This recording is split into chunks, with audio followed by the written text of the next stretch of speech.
Economics has advanced in the last half century, particularly its insights on how organizations and individuals learn and how technological capabilities are built in economic development. Can it possibly help us think through cancer? The answer is yes. The metaphor of the war on cancer is faulty, as there is no war, and economic theory and methods have changed over time. Both problems present new opportunities to study cancer. The so-called war on cancer began in 1971 with US legislation under President Nixon of the National Cancer Act.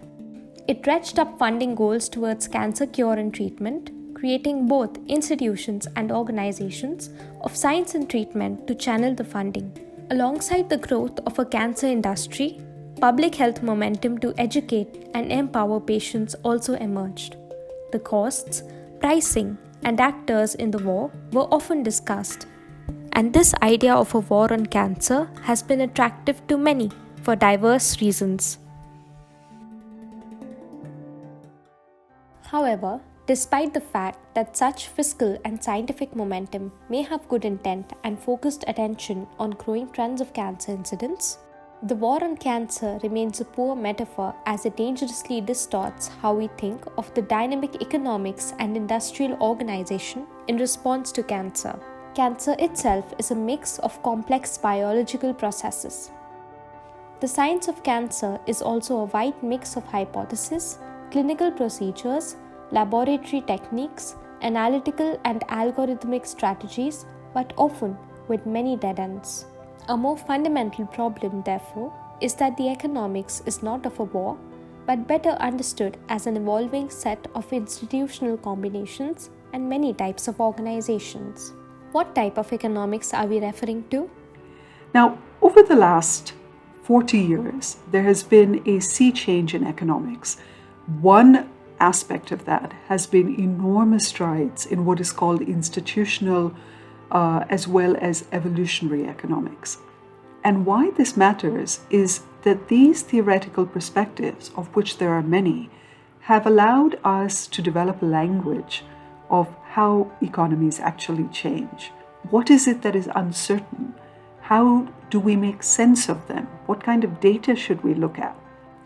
This is not a simple supply and demand graph. And in fact, a lot of what we tend to think of as equilibrium conditions actually goes straight out the door. An equilibrium and purely cost-centered approach, or a simplistic language of a war, is misleading because they focus on imprecise and static characterizations of markets and pricing.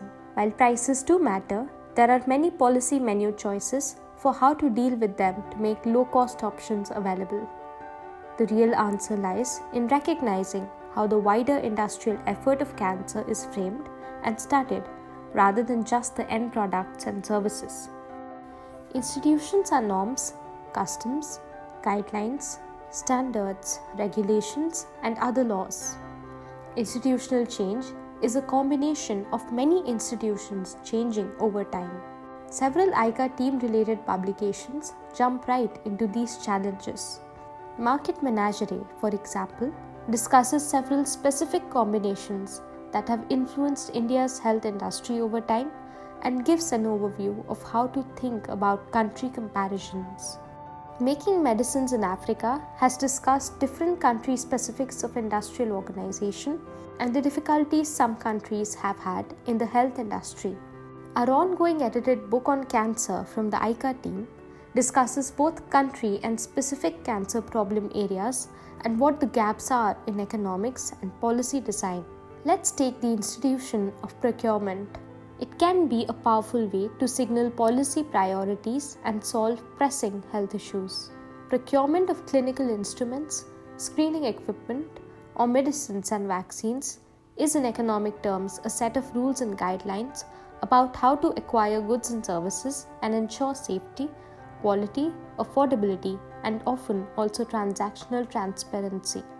Procurement is a potential market-creating, demand signaling, and technical upgrading system. It can be enormously powerful, highly controversial, ferociously fought over, and frequently corrupt. Policy shifts can mean that the regulations may change, but the norms and customs may not.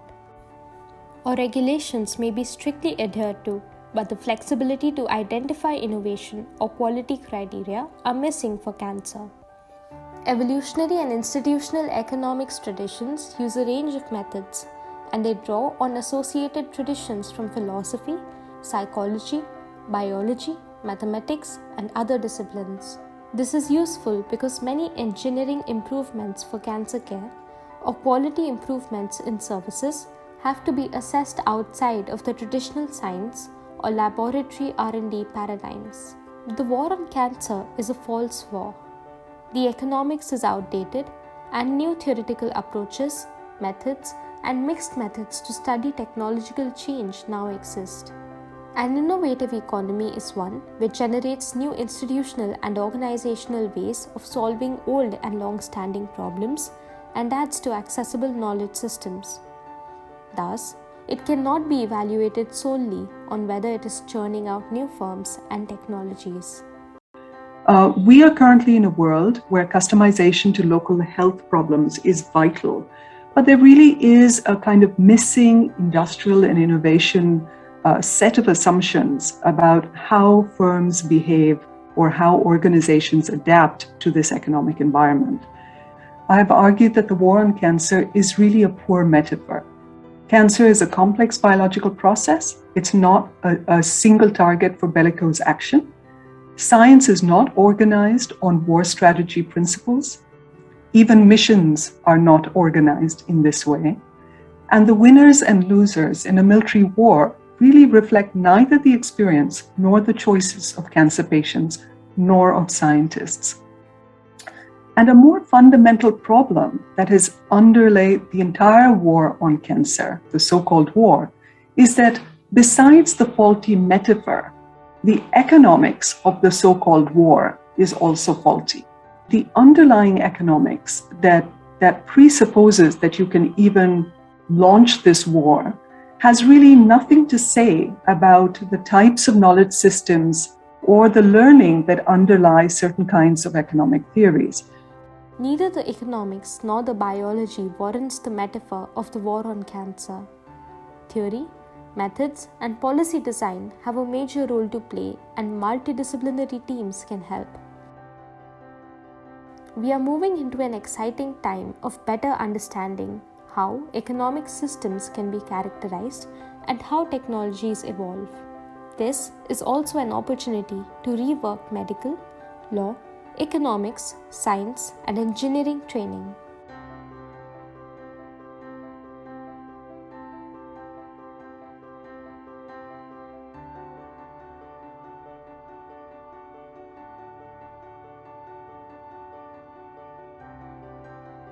Be sure to watch the next video and other materials from the ICCA India project.